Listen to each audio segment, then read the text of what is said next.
सुनने वाले सभी श्रोताओं को मेरा नमस्कार। चैनल को इतना प्यार देने के लिए, सपोर्ट करने के लिए आप सबका दिल से धन्यवाद। आज मैं आपके लिए श्री वैभव लक्ष्मी व्रत कथा लेकर आई हूँ, तो आइए कहानी शुरू करते हैं। लाखों की जनसंख्या को अपने में समेटे कुशीनगर एक महानगर था। जैसा कि अन्य महानगरों की दिनचर्या होती है, वैसा ही कुछ यहाँ भी था, यानी बुराई अधिक अच्छाई कम, पाप अधिक पुण्य कम। इसी कुशीनगर में हरिवंश नामक एक सद्गृहस्थ अपनी पत्नी दामिनी के साथ सुखी संपन्न जीवन गुजार रहा था। दोनों ही बड़े नेक और संतोषी स्वभाव के थे। धार्मिक कार्यों अनुष्ठानों में उनकी श्रद्धा अपार थी। दुनियादारी से उनका कोई विशेष लेना देना नहीं था। अपने में ही मगन गृहस्थी की गाड़ी खींचे चले जा रहे थे दोनों। किसी ने ठीक ही कहा है, संकट और अतिथि के आने के लिए कोई समय निर्धारित नहीं होता। कुछ ऐसा ही हुआ दामिनी के साथ। जब उसका पति हरिवंश न जाने कैसे बुरे लोगों की संगत में फंस गया और घर गृहस्थी से उसका मन उचट गया। देर रात शराब पीकर घर आना और गाली गलौज करना, मारपीट करना उसका नित्य का नियम सा बन गया था। जुए, सट्टे जैसे बुरे कर्म भी कुसंगति की बदौलत उसके पल्ले पड़ गए। धन कमाने की तीव्र लालसा ने हरिवंश की बुद्धि हर ली और उसको अच्छे बुरे का भी ज्ञान न रहा। घर में जो कुछ भी था सब उसके दुर्व्यसनों की भेंट चढ़ गया। जो लोग पहले उसका सम्मान करते थे, अब उसे देखते ही रास्ता बदलने लगे। भुखमरी की हालत में भिखमंगों के समान उनकी स्थिति हो गई। लेकिन दामिनी बेहद संयमी और आस्थावान तथा संस्कारी स्त्री थी। ईश्वर पर उसे अटल विश्वास था। वह जानती थी कि यह सब कर्मों का फल है। दुख के बाद सुख तो एक दिन आना ही है। इस आस्था को मन में लिए वह ईश भक्ति में लीन रहती और प्रार्थना करती कि उसके दुख शीघ्र दूर हो जाएं। समय का चक्र अपनी रफ्तार से चलता रहा। अचानक एक दिन दोपहर के समय द्वार पर हुई दस्तक की आवाज़ सुनकर दामिनी की तंद्रा भंग हुई। अतिथि सत्कार के भय मात्र से उसकी अंतरात्मा कांप उठी, क्योंकि घर में अन्न का एक दाना भी न था जो अतिथि की सेवा में अर्पित किया जा सकता। फिर भी संस्कारों की ऐसी प्रबलता थी कि उसका मन अतिथि सत्कार को उद्यत हो उठा। उसने उठकर द्वार खोला, देखा सामने एक दिव्य पुरुष खड़ा था। बड़े बड़े घुंघराले श्वेत केश, चेहरे को ढके हुए लहराती दाढ़ी, गेरुए वस्त्रों का आवरण पहने उसके चेहरे से तेज टपक रहा था। आंखें मानो अमृत वर्षा सी कर रही थी। उस दिव्य पुरुष को देखकर दामिनी को अपार शांति का अनुभव हुआ और वह उसे देखते ही समझ गई कि आगत वास्तव में कोई पहुंचा हुआ सिद्ध महात्मा है। उसके मन में अतिथि के प्रति गहन श्रद्धा के भाव उमड़ पड़े और वह उसे सम्मान सहित घर के भीतर ले गई। दामिनी ने जब उसे फटे हुए आसन पर बिठाया तो वह मारे लज्जा के जमीन में गड़ सी गई।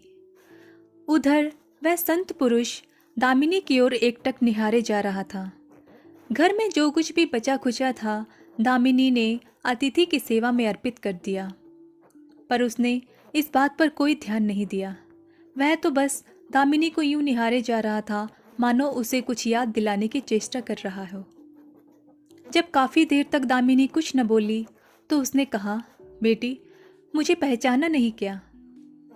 उसका यह प्रश्न सुनकर दामिनी जैसे सोते से जागी और अत्यंत सकुचाते हुए मृदुल स्वर में बोली, महाराज, मेरी दृष्टता को क्षमा करें।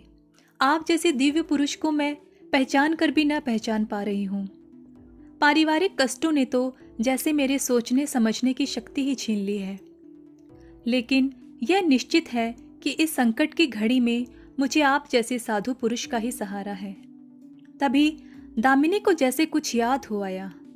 वह उस साधु के चरणों में गिरकर बोल उठी, अब मैं आपको पहचान गई हूँ महाराज। स्नेह रूपी अमृत की वर्षा करने वाले अपने शुभचिंतक को कोई कैसे भूल सकता है भला।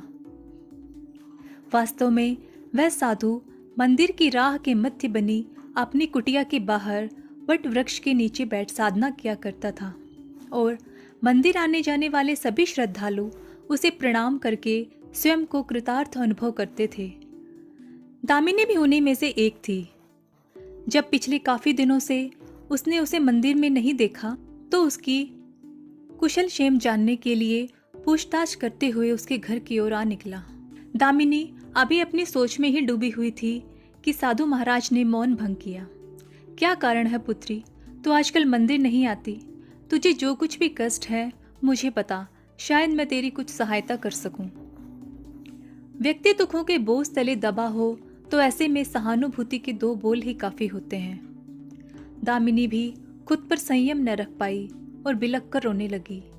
तभी वह साधु वात्सल्यपूर्ण स्वर में बोला, मन छोटा करने से समस्या हल नहीं होगी। सुख दुख तो एक गाड़ी के दो पहियों के समान है, इनका आना जाना तो जिंदगी भर लगा ही रहता है। अपना दुख किसी को बता देने से मन हल्का हो जाता है। कुछ देर चुप रहने के बाद दामिनी ने बोलना शुरू किया।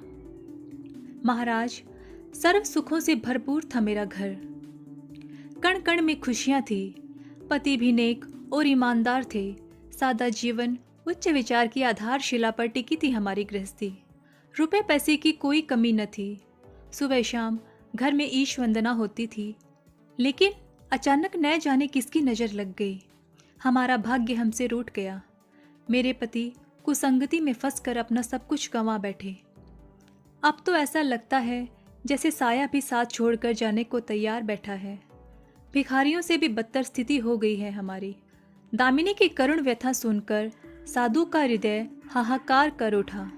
वह द्रवित स्वर में बोला, बेटी, कर्म का लिखा तो भोगना ही पड़ता है।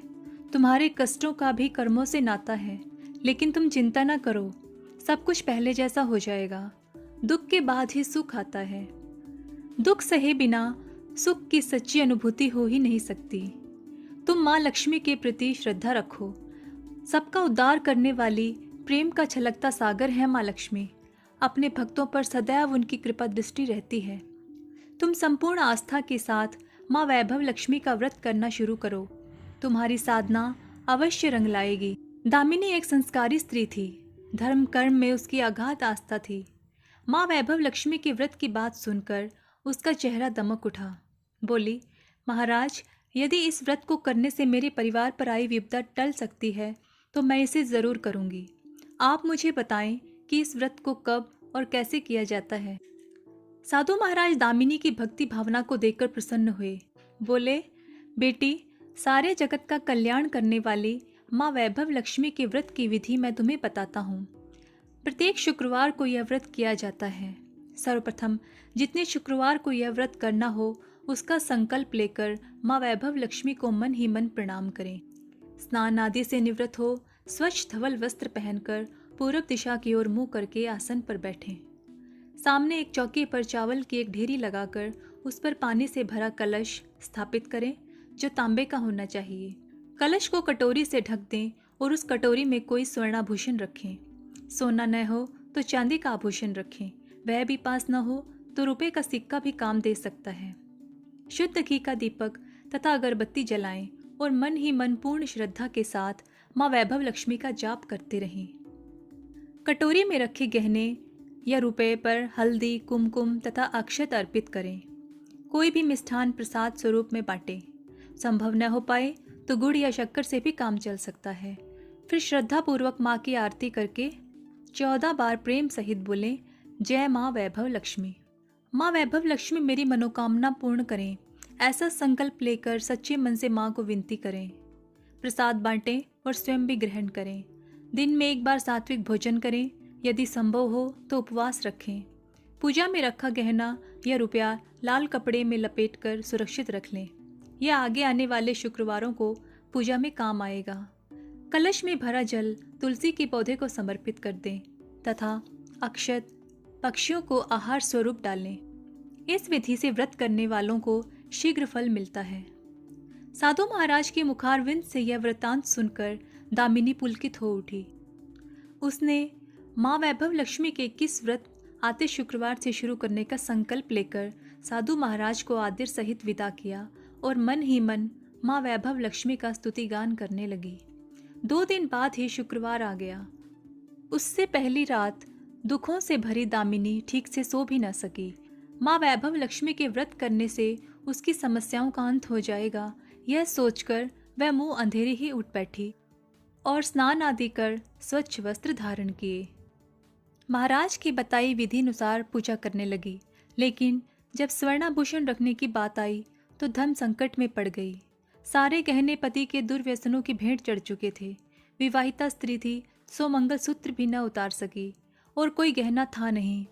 तभी उसे उन नन्ही पायलों का स्मरण हो आया जो उसने अपनी आने वाली संतान के लिए बनवा कर रखी थी। उसने झटपट वह पायलें निकाली और गंगा जल से धोकर उन्हें शुद्ध करके कलश पर रखी कटोरी में डाल दिया। डिब्बे की तली में जो बची खुची शक्कर निकालकर उसे प्रसाद के रूप में रखा और विधि अनुसार व्रत किया। सर्वप्रथम उसने अपने पति को प्रसाद खिलाया। आने वाला पूरा सप्ताह बड़ी हंसी खुशी से बीता। बात बात पर झल्ला उठने वाला उसका पति अपेक्षाकृत शांत और संयत रहा। कोई मारपीट तथा क्लेश घर में नहीं हुआ।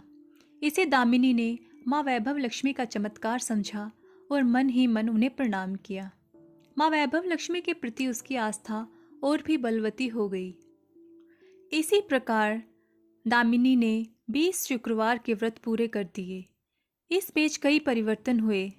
उसका पति कुसंगति छोड़कर सीधी राह पर आ गया था और उसका कामकाज भी जमने लगा था। घर में यदि किसी चीज की बहुतायत नहीं थी तो कमी भी न रही। यह सब माँ वैभव लक्ष्मी के चमत्कार और दामिनी की आस्था तथा विश्वास का परिणाम था। 21वें शुक्रवार को व्रत का उद्यापन करना था। साधु महाराज के वचन अब भी मानो दामिनी के कानों में गूंज रहे थे।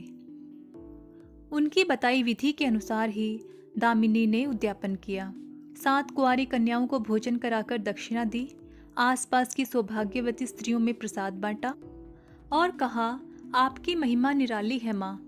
आपने मेरे सारे दुख हर लिए, मेरी सभी मनोकामनाएं पूर्ण कर दी। मेरा उजड़ा घर फिर से बस गया। मेरा यह नया जीवन आपकी ही देन है माँ। मैं आजीवन आपकी पूजा अर्चना करूंगी और दूसरों को भी आपकी महिमा से अवगत कराकर वैभव लक्ष्मी के व्रत करने के लिए प्रेरित करूंगी। हे माँ वैभव लक्ष्मी, जैसा फल दामिनी को दिया वैसा फल सबको देना।